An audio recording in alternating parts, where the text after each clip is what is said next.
La semaine dernière, je te disais que l'Avent est un temps de préparation et que les moyens concrets pour se préparer sont la prière, la charité et le sacrement de réconciliation.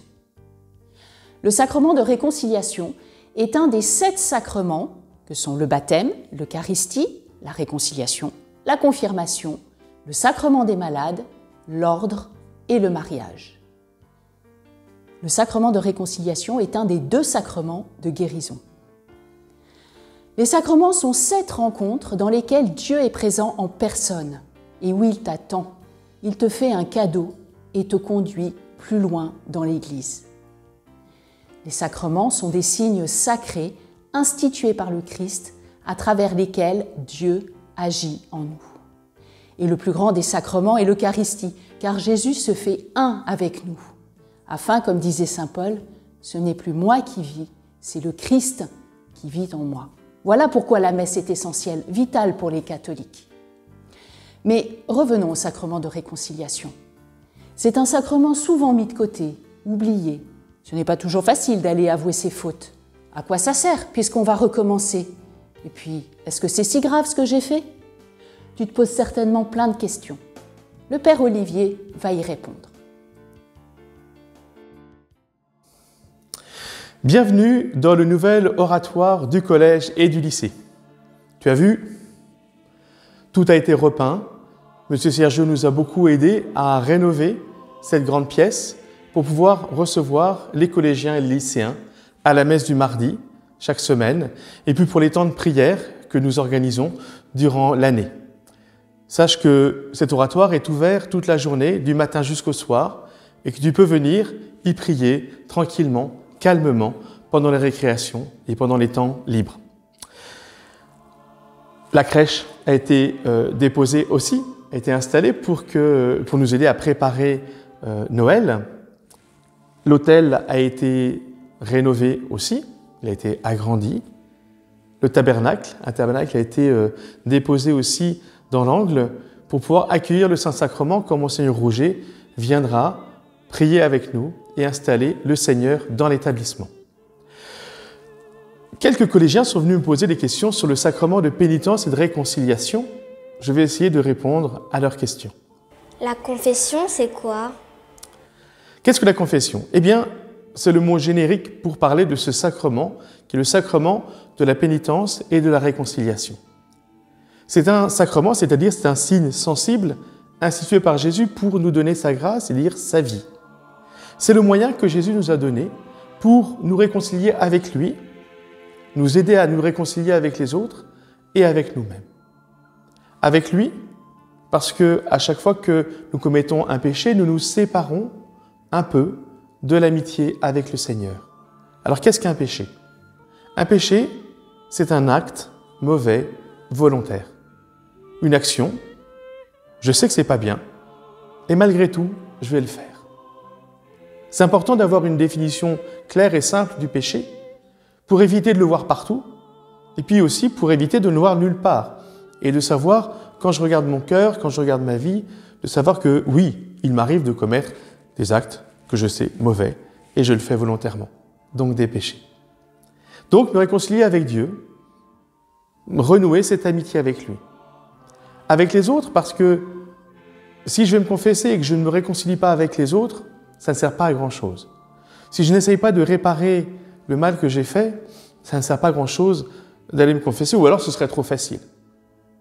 Dans le Notre Père, on dit « Pardonne-nous nos offenses comme nous pardonnons à ceux qui nous ont offensés ». Il y a toujours ces 2 éléments qui sont importants. Et puis, pardonner à soi-même aussi, parce que quand j'ai commis un péché, je le sais, j'en ai conscience, et il y a une culpabilité qui naît dans mon cœur. Alors cette culpabilité, elle est nécessaire pour prendre conscience que j'ai fait quelque chose de mal, et la grâce de Dieu m'aide à sortir de cette culpabilité pour grandir à nouveau. Qu'est-ce qu'apporte à chacun de nous la confession? Qu'est-ce qu'apporte à chacun la confession? Eh bien, justement, cette paix profonde du cœur, cette amitié renouvelée avec le Seigneur. Dans notre chemin de vie chrétienne, depuis le jour de notre baptême, eh bien, quelquefois, on prend des chemins de traverse, quelquefois aussi, on peut tomber, et le Seigneur est là pour me dire « Ne crains pas, reprends ma main, relève-toi et continuons le chemin ensemble. Comment dit-on nos péchés? Alors je pense que cette question-là est plus de l'ordre du côté pratique, de l'ordre de la confession. Alors, comment dit-on nos péchés? Eh bien, simplement, en les disant. Alors, quand je vais me confesser, je vais voir un prêtre qui tient la place du Seigneur. Ce n'est pas au prêtre que je me confesse, c'est au Seigneur. Et le prêtre est un instrument. J'ai souvent l'habitude de prendre cette image que le prêtre, c'est comme un crayon de bois, un crayon de papier. La main, c'est Dieu, le prêtre, c'est le crayon, et la feuille blanche, c'est la vie des personnes qui viennent parler au Seigneur, qui viennent se confier au Seigneur. Et donc, le prêtre n'est qu'un instrument. Peu importe le crayon, peu importe le prêtre, c'est le Seigneur qui vient me donner son pardon. Alors, je vais dire mes péchés. Alors, pour faciliter les choses, parce que ce n'est pas toujours facile de se préparer à se confesser, je vais donner un moyen. Tu regardes dans 3 domaines. D'abord, à la maison. Est-ce qu'à la maison, il m'arrive de commettre des péchés, c'est-à-dire des actes que je sais mauvais et que je fais volontairement? Ou que je sais que c'est bien, mais je ne vais pas vouloir le faire volontairement? Vis-à-vis de mes parents, vis-à-vis de mes frères et sœurs, si j'en ai, vis-à-vis de la vie familiale, des services à rendre, des choses à faire dans la maison. Première chose, à la maison. Ensuite, un endroit où tu passes le plus clair de ton temps, le collège, plus tard le lycée, et dans ta vie professionnelle ensuite. Est-ce que dans mes relations avec les autres, je suis toujours chrétien? Est-ce que dans mes relations avec mes amis, avec mes professeurs aussi, ou alors même dans mon travail, est-ce que je refuse de faire volontairement telle ou telle chose? Ou bien est-ce que je fais telle ou telle chose de façon un peu rapide pour en être débarrassé et finalement sans vraiment apprendre? Ce sont des choses comme ça qui peuvent nous aider à regarder notre vie. Et puis la troisième chose, c'est dans la prière. Quand est-ce que je prie? Quand est-ce que je suis en relation avec le Seigneur? Soit dans la prière personnelle à la maison, soit dans la prière communautaire, à la messe dominicale, à la messe le dimanche, de savoir se dire, mais voilà, quelle est la cohérence de ma vie chrétienne dans ma relation à Dieu et ma relation avec les autres. Comment pardonner? Comment pardonner? Si j'avais une réponse claire, toute simple, je serais le plus heureux des hommes. Pardonner, c'est toujours difficile. Mais il faut distinguer toujours 2 choses. Pardonner, c'est accorder mon pardon à quelqu'un. Quelqu'un qui m'a fait du mal, je vais lui accorder mon pardon, je vais le pardonner. Par contre, il y a aussi demander pardon à quelqu'un. Est-ce que je sais demander pardon à quelqu'un à qui j'ai fait du mal? Eh bien, ces 2 aspects-là sont très importants. Et c'est difficile. Parfois, c'est difficile. Voilà pourquoi on a besoin de la grâce de Dieu.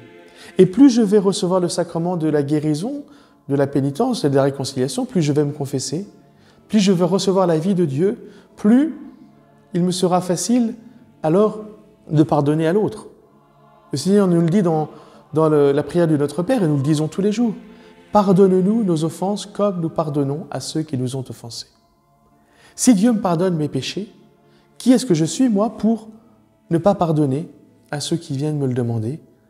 Ou qui suis-je pour ne pas demander pardon à quelqu'un à qui j'ai fait du mal? Doit-on toujours pardonner? La réponse est oui.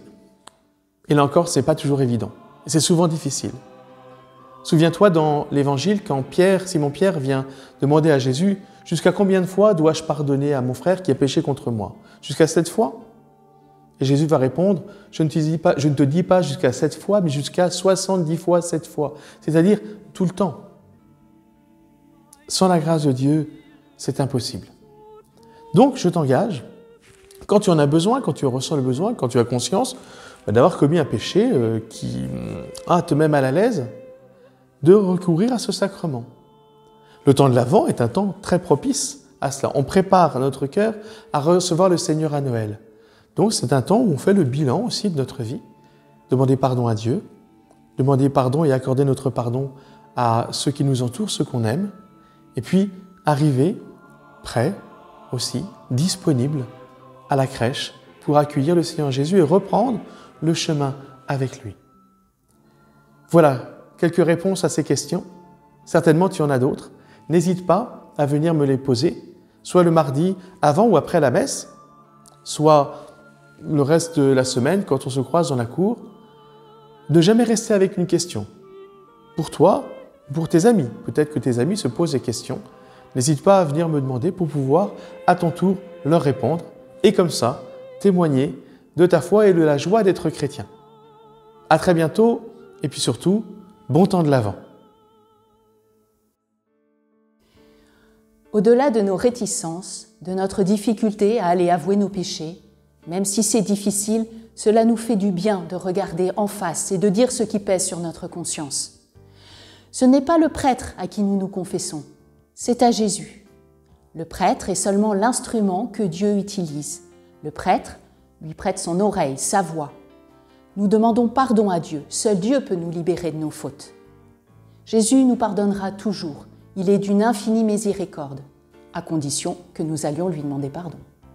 Souviens-toi de la parabole du fils prodigue, quand Jésus pardonna Pierre, au bon larron sur la croix à côté de Jésus, et tant d'autres exemples dans les évangiles. Le sacrement de réconciliation est un très beau sacrement. C'est la guérison de notre âme. Lavés de nos fautes, nous nous sentons légers et le cœur rempli d'amour. Belle route vers Noël et à la semaine prochaine.